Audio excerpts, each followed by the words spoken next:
Price gang it on bang. Price gang it on bang.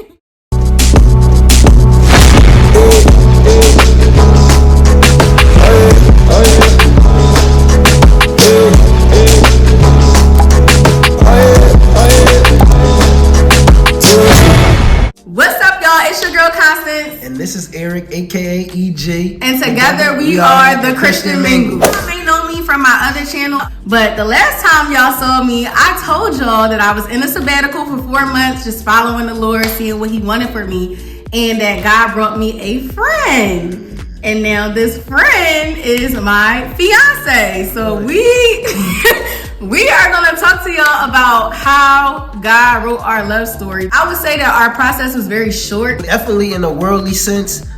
A lot of people, they would ask me, how long was it before you and Constance got engaged? And I told them, it's only been like a year and some change. They looked at me like I was crazy. Like, what?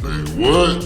You don't know her. You don't know nothing about her and all this stuff like that. But this is a God thing, and I do believe that, God could bring people together at any time. I mean, I know a friend got engaged after 2 weeks of dating, and they've been married for, I think, 20 plus years now. I'm not saying that, after a year or after a few months or after 2 weeks, y'all should just run and go get engaged. Obviously, we both have our own individual relationship with the Lord, and so, that's what we want to emphasize in this video. I feel like it's important to give y'all a little bit of background, some of our personal testimony, so that y'all can kind of see, how God got us to this point. So for me, you guys know, if you watched my last video, that I went into a sabbatical for 4 months. It was just me and the Lord. I wasn't getting down with nothing worldly. And it was in that time that Eric came to me. The reason why I wanted to take my sabbatical is because I just felt like something was missing. I was tired of, not really walking into the woman of Christ that God wanted me to be. And then also, I think I said this in my other video, but God had told me that He told me in 2018 that my husband was going to come in 2020. The girl was trying to get ready. I was trying to date different women, and the thing was, I felt like in my heart, I wasn't really sold out on I just want a woman of God. I didn't know what a Christian woman looked like and stuff like that, and I felt like every Christian girl was supposed to be my wife, which is not, which is not the truth. I feel like it's easy to think like that, I'm a Christian, you're a Christian, we supposed to be together. Let's make it happen. Right. And no, it doesn't always work like that, because it's God that's, actually uniting the one that you're supposed to be with. While I was dating, God was showing me, you want a woman that's sold out on God, and you want somebody with a like mind. That's when I saw Constance on her YouTube video. Shout out to YouTube! Her and my sister made a YouTube video talking about their celibacy journey. My sister came home and she was like, yo, everybody watch my YouTube video that I made with my celibacy sister. And I'm like, oh, okay, I'll watch it. Sitting on the toilet, just like I told everybody at the engagement. I was sitting on the toilet. I don't know why he feels like he has to insert that one part. Is that essential to it's the essential. Story? He always got to say essential. He was sitting on the toilet when he first saw me. It's essential to the story. I was sitting on that toilet. Remember, guys, when y'all sitting on that toilet watching them YouTube videos, you might see your wife on that joint. And I was like, dang, who is that? I'm looking at her. She was very transparent on the video. She was being honest about her journey with the Lord. She was like, yo, I slipped up. That was so attractive to me because I know within the Christian culture, it's a lot of times we see everybody trying to uphold the character, and not honest about how their walk with the Lord is really going. And I saw her being honest about that, and it was very attractive. Of course, she's attractive. Of course, I saw that she was very attractive. Of course, that caught my attention too, so I'm not going to lie about that. I prayed right then and there on the toilet. I said, God, this is the type of woman I want to be with. So, if it be your will, I know that's my sister friend. Could you bring us together? But if not, this would be the type of woman I would like to be with. And I prayed that, and I let it go. And a few days later, I had the idea in my mind to get her to help me with my YouTube video, basketball YouTube video. She did it. Y'all do not have to do too much to make yourself seen to the one that God sends to you, because I didn't even know he was seeing me. Like, I was minding my business, you know, just walking in my purpose, something that the Lord told me to do. I just wanted to encourage my sisters out there, because you ain't got to do too much. Right. He gonna see you, sis, and he gonna see you doing your, you know, doing something that's purposeful, doing something that's kingdom for the Lord. He had the idea to do the YouTube video. My celibacy sister Tam texted me, and she was like, you know, is it okay if I give my brother your number? I know you're in your sabbatical right now. He just want to know if you'll help him do your, you know, his YouTube. So I was like, I mean, I'm not no expert, but I mean, that's fine. Like, as long as he not trying to like come for me or nothing like that. But wait, real quick. Obviously, my celibacy sister is his sister, and I actually went to school with her. It's crazy because I knew her for so long, but I never knew that she had a brother. Like, I never seen him. I literally thought she was the only child for the longest. The first time that I did see him, we were in Bible study. He was sitting all the way in the front. He turned to like, I don't know if he dapped somebody up. I saw his side view, and I whispered to my friend, I said, damn, the fine young men in here tonight. We love to see it. After Bible study, I went over and I talked to him, you know, his sister Tam, and she was like, oh yeah, my brother is here today. I'm like, oh, he is? And mind you, like, she had been calling this man like Lil E all his life. So I'm thinking like Lil E is a young boy. She wanted to point him out to me. And I was like, that ain't no little boy. Like, I said, this man is fine. Like, he's a whole grown man. What is you talking about, sis? That's when I first originally seen him, but we didn't actually meet up until like it was time to do the video thing. Right. So he started sending me his video clips and stuff. And I think that I said that it would be easier for me to meet with him to like kind of understand like what he wants for his video. That day we met for the first time in person in church. And then after church, my sister was like, you know, hungry, you know, you hungry after church. We went to go to Rose Petals and sat outside on the steps of Rose Petals, and we just all sat and talked. You know, I already said my prayer. She don't know that. I don't know. I'm clueless. She don't know that I was aiming. I ain't gonna lie that I was like, dang, I like her. That's the one I want to be with. But, you know, so I was just saying, asking her questions, picking her brain, you know. I wanted to see where she was at spiritually, trying to measure her spiritual temperature. I go over to his house and I'm helping him do the video. I definitely felt like the chemistry, like I wasn't purposely trying to be like seen or like really trying to press too much into it, because I'm like, in my head, I'm literally reminding myself like, girl, like you just started your sabbatical, like block it out, block it out, block it out. And like we got up to leave, and like I gave him a hug, and like I feel like the hug just lasted dumb long. I just was like what's up? Like, and from there, it's just like stuff started moving very quickly. I was on this fast, the fast ended, and I remember Eric got real sick, and he had my number at this point. I was at this real estate conference. My phone vibrated like in the middle of the conference, and I just knew it was Eric. Like, I don't know how to explain how I knew. Like, I just feel like God just really like let me know. Sure enough, it was Eric texting me talking about how he was sick and he wanted me to pray for him. I was like, oh, that's sweet. I'll pray for him. Like, I'm not thinking nothing of it too much. But at that point when he texted me, I knew it was about to be on the pop. I definitely, that was my little game right there, yo.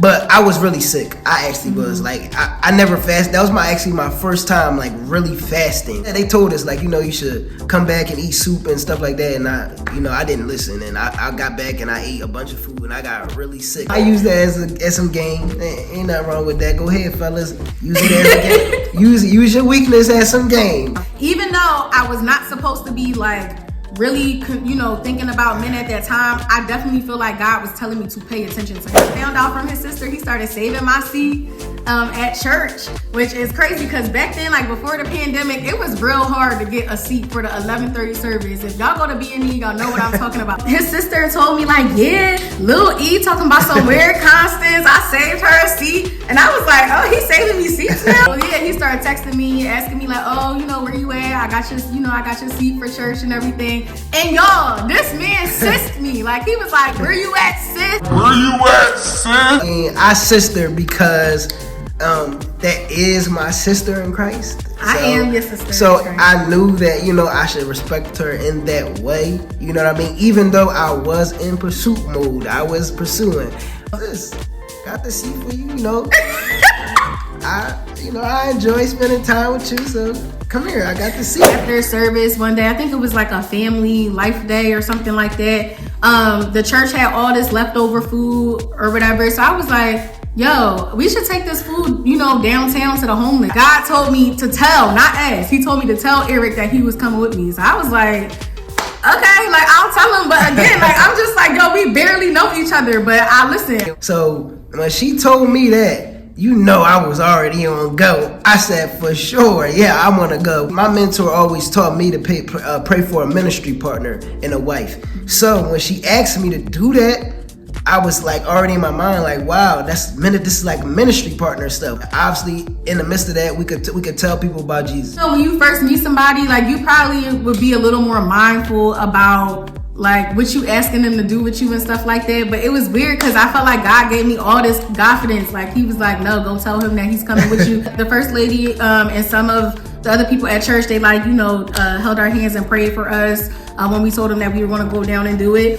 And we went down and did it. And it was like odd because I felt like we kind of fell into this role. Like I was looking at him to lead in what we were doing. Like I just felt like I was supposed to be there to assist and help and things like that. And he started talking to people about, Jesus and everything. And I was just like really watching him because I never like been a part of something like that, like sharing the gospel or anything like that. All of that stuff was new to me. So we spent like a few hours. We spent a few hours downtown, sharing, praying for people, giving out the food. We met this guy. Shout out to Charlie. We met this man, Charlie. He was something else, yo. He was cracking us up. And I remember it was raining, y'all. It was raining. And this man took his shoes off and gave Charlie the shoes off of his feet, walking around downtown with wet socks. And I looked at him like, I was like, God, I know he didn't just take off his shoes. Ironically, y'all was the same size, right? Like he wore it, they was the same size. So Charlie was real happy that he got a new pair of shoes. And I just remember just being in awe, y'all. Like I'm like, I ain't never met no man seen nothing like this in my life. To minister together in that way, that was a big deal. So Eric started taking me home, he took me home from church one day. I don't know why. Do you remember? You needed a ride. I think you said that you was about to go Uber or something. You was waiting for your Lyft or your Uber or something like that. Yeah. And I was like, I got a car, why not? He was plotting, y'all. He was plotting. Yeah, I think that is what happened. We got in the car and Eric, he likes to skip past all the small talk. He's a very deep guy. So he had asked me in the car, he was like, how was the fast for you? This was about the fast that we did at church. He's like, how was the fast for you? How you doing? What did you learn? I was like, oh, it was good. I just left it at that. And he was like, he looked at me and he was like, no, how was the fast for you? I'm like, nah, you real deep. He did not want no short answer. So I feel like that whole car ride, I was definitely alert because I feel like God had me paying attention to him. And I remember telling him, he was asking me what did I want to do, where did I want to move. And he said, okay, he was going to make it happen. I'm like, okay, I don't even know you like that, buddy. What you talking about? That's the day that you asked me if I was saved. So one of the things that I like to do with everybody, this is the way I open up sharing the gospel, is I ask people, if you was to die today, would you know 100% sure that you are going to heaven? My mentor always told me to ask people that just to know where their temperature is. They could be other Christians, but we never know. We don't want to make an assumption. So I asked Constance. She said, yes, I do think so, because Jesus Christ is my Lord and Savior. So I do believe that I will go to heaven. And I was ecstatic because I'm like, I like her. This is the one I want, God. When she said that, I'm like, thank God she saved. The journey has constantly just filling out her temperature. I didn't just right away all right, she's saved now, that's my wife. I didn't do that, but that was good. Just filling it out. And we did not want to get out that car. We were sitting in that car for a long time talking. It was just real, I don't know, it was definitely a good vibe. And I was like, okay, Lord. I never had nobody that I could just freely talk about God with. I went in the house that day. And y'all, I literally broke down crying. It's so weird, but I literally cried because I had felt like the person that God was sending to me, when he told me in 2018, 2020, I'm sending your husband. I felt like I finally knew. I worshiped, I cried, I was so happy. And then I was also nervous because I'm this is new. And I'm like, Lord, I'm in my sabbatical. I was not trying to do any of this right now.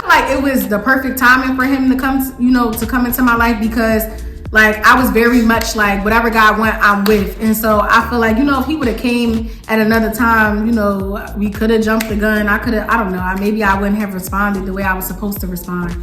But I definitely remember that day, because I was like, yep, that was the day for me that I was like, I think this is my thing that I like that he started like asking me to do is like to share our favorite scripture every morning, like something that stuck out to us and why it stuck out. I remember hearing people talk about, you want a man of God's gonna encourage you and push you to have a stronger relationship with the Lord. I had to keep it up because I'm like, every day he expecting the scripture from me and I need to break it down. Like, how did God, bring this to me? So it was just like stuff like that I was just like, wow. Like, I remember he told me he was celibate and stuff. I'm like, I was already celibate. He was celibate before me. So I'm like, great. Like, he already understands like what it is. He already was doing that for his own relationship with the Lord. So it was just like a bunch of like stuff that we started picking up on. From there, like, I guess we went on like our first official date. I never met a girl, so like that was really, following a guy in that way. And it was awkward. And obviously, I didn't know if I could just come at her the same way I used to come at women. Nope.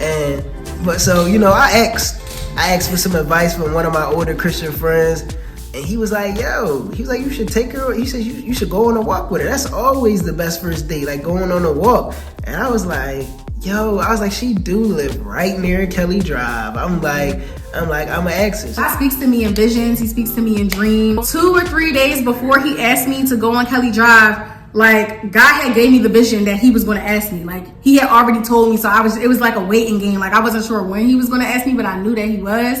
So when it happened, I was like, oh my gosh, like, God really just made that joint very crystal clear to me. Like, I told Eric, I was like, I'm not going to say yes right now. I said, I want to pray one more time just to make sure that, I ain't hear, incorrectly and everything like that.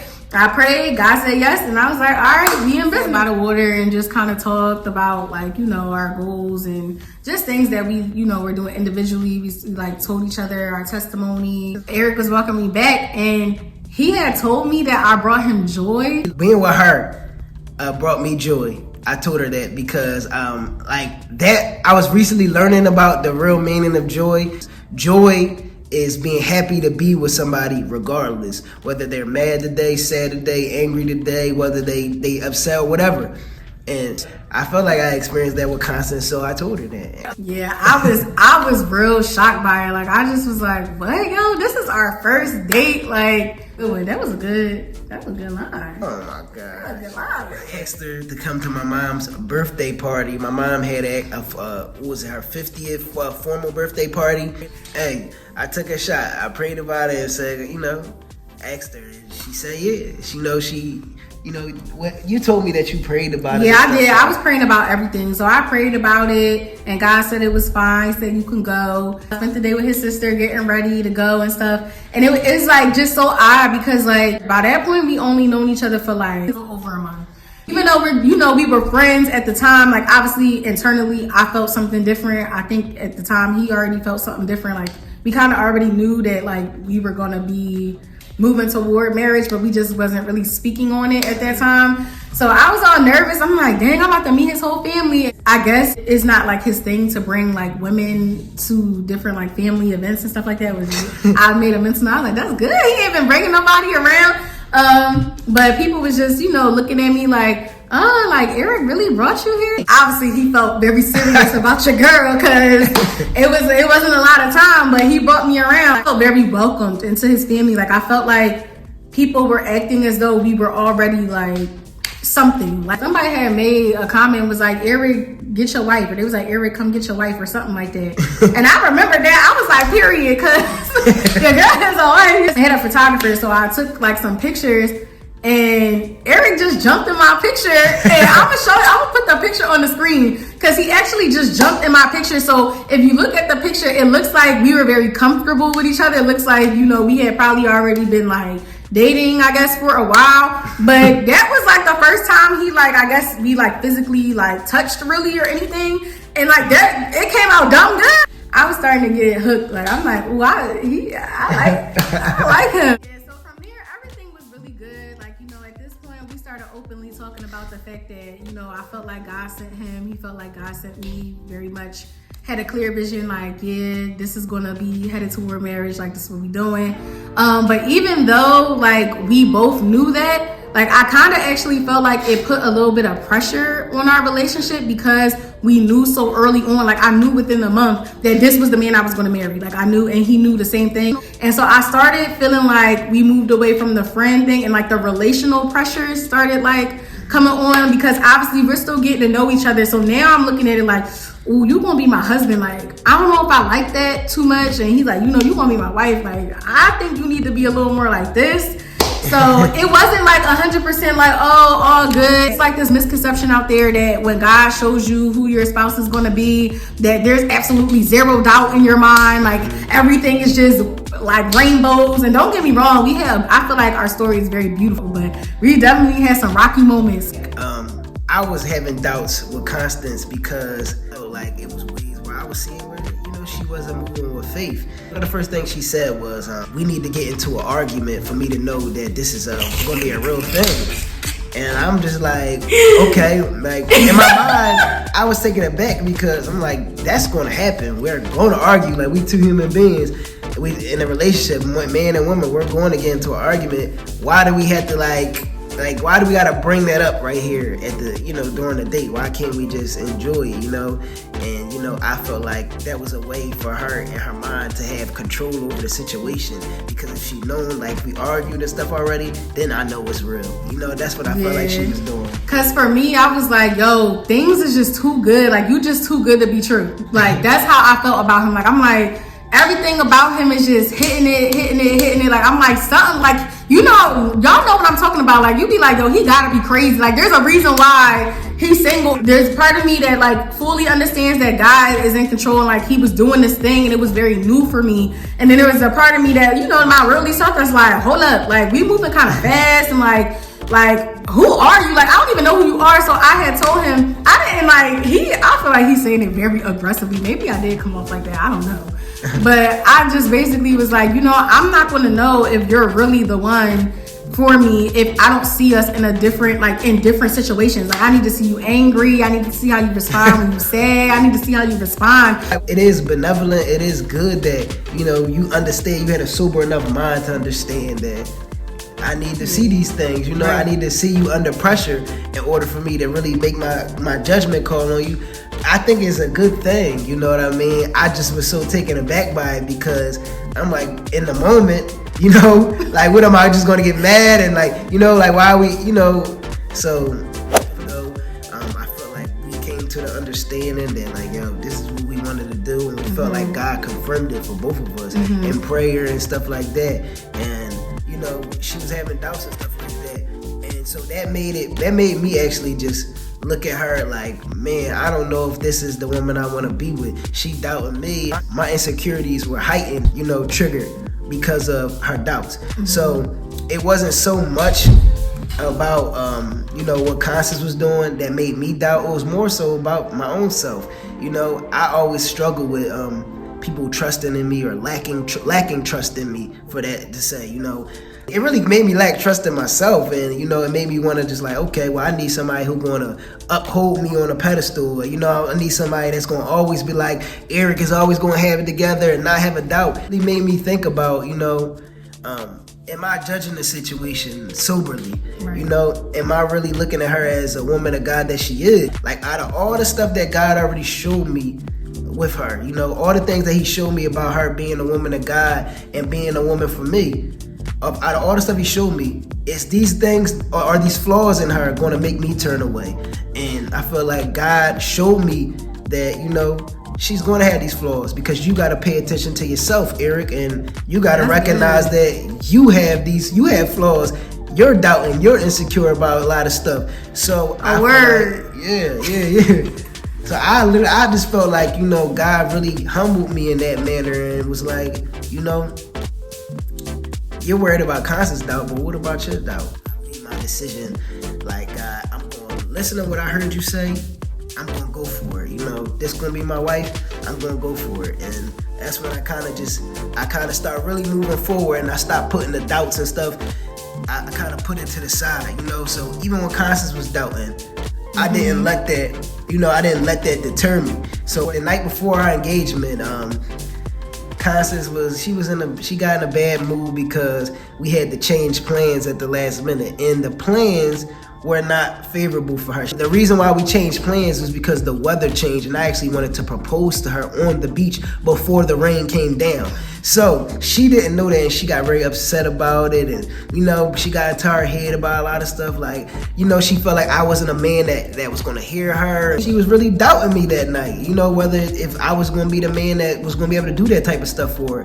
But because God had showed me, though, this is the woman of God for me, despite of all her flaws, I said, I'm gonna believe that guy, and I'm gonna move through it. I'm gonna say, no, we're gonna talk about it, Constance. So me and Constance ended up talking about it, and she told me that she felt like she didn't feel hurt and stuff like that. And I sat there and I listened, and I tried to comfort her the best way I could, because in my mind I'm just thinking, girl, I'm about to propose to you tomorrow. Like, you don't even know what you thinking about right now. You don't even know. In the long run, I think that we shouldn't idolize perfection, as one of our older Christian friends, friend couples told us. I'm not perfect, no way, shape, or form. We'll learn about that on another video. She's not perfect in no way, shape, or form. And I think that we should just want to know for certain that our spouse love God, and that we have a like mind, and we going on the same route in life, I think I was being double-minded, and I wasn't fully trusting like what God said, because I'm like, dang, like it all happened so supernaturally. Like, God really blew my mind with how he brought us together, and like how, quick things move. Like, Eric was saying that he loves me by like month 2, and I felt the same way, and I'm like, wait, this is too much. The realist in me was like, this cannot be month 2 possible. It was like month 3 or 4. Wow, okay, still very quick. Like, it's like, I had just met him, and I just had all these doubts, because I'm like, there ain't no way that God just brought this joint just so together like this. Like, and I felt like I was really struggling with that. Like, I had people too in my ear, like, y'all like maybe moving too fast, you're not sure, like, like people who aren't believers. And so I understand why they would think that way, but that's why I feel like it's important to like surround yourself with believers too, because anybody that was a believer at that time that I told them about like our situation, they was like, yo, God doing it, like, you've been talking about it, sis, like, he here now, like, he is a man of God. I know that you a woman of God, and I know that it's the night before we got engaged, God had finally put all my doubts to rest, enough for me to say yes. He actually showed me like us getting engaged. I didn't know when, like I was thinking it was going to be much later, but he showed me, he gave me a dream, and in the dream I was crying. And, when Eric proposed, I was crying, and I remember just hearing this very soothing and like very stern voice that God said that I was ready. Like, he was like, you're ready, it's okay, just trust me. And so that's why y'all seen our engagement video, I was boo-hooing the next day, because I could not believe that God showed me that he was going to do that. Like, and one thing, she's not lying, because she's not lying about the dream. She had that dream the night before, the night of, the engagement, or the night before the engagement. She had that dream, and this is how I know, like, everything she's saying is true about her dreams, because she told me the next day. She said, our engagement day, I told him that morning. That morning, she said, babe, I had a dream that we got you proposed to me, and I was crying, and God showed me I was ready, and yada yada yada. And I'm just like I really thought that one of her family members must have told her, like somebody had to tell her that I was proposing to her today. I'm like, there's no way that she had this dream last night. So I'm like, yo, did somebody, I'm texting people like, did anybody tell her? I asked her sister boyfriend, I'm like, yo, did y'all tell her that I'm proposing today? They're like, no. I'm like, wow, like she really had this dream. So yeah, she's not lying about that at all. Like, God knows his children, yo, and I feel like he knew that I needed to hear him say it's okay. Like he knew I needed that, because I used to like get nervous, like when people was like, oh, like what if Eric proposed? I'm like, oh, like am I gonna say yes? Like, am I ready? Like, I don't know. Like, I feel like God knew that I needed to hear him say this. I feel like that kind of wraps up like how we met. It's like obviously very loaded, like there's like a lot more to our story, but we just wanted to give y'all like some of the like important pieces basically of how we met. We're excited to get married in 3.5 months. We're getting married in October of this year, so We're happy that, you know, we have the support of like all our family, all our friends. You know, we feel very supported by the Lord. You know, we definitely feel like he's in our relationship and he brought us together for a reason. And it just comes with a lot of peace. Like, I'll be lying if I say that it's easy. It's still not easy. Like, we still have to deal with the same things that I feel like any relationship has to deal with, and probably even more, you know, because we don't live together. We're not having sex. You know, we're not going about things like in a worldly way. Like, we didn't spend an ample amount of time together. Like, we'll be getting married like on touching 2 years basically. So we just think it's important for y'all to see a young Black Christian couple because it's not enough of them. So, alright, so thank you guys for watching this video. Make sure y'all subscribe so that y'all can, you know, get these videos on time. Also, make sure you follow us both on Instagram. Names are below. Also, make sure you follow my personal YouTube channel. I will be dropping again shortly. And so, without further ado, Price gang it on bang. Price gang it on bang.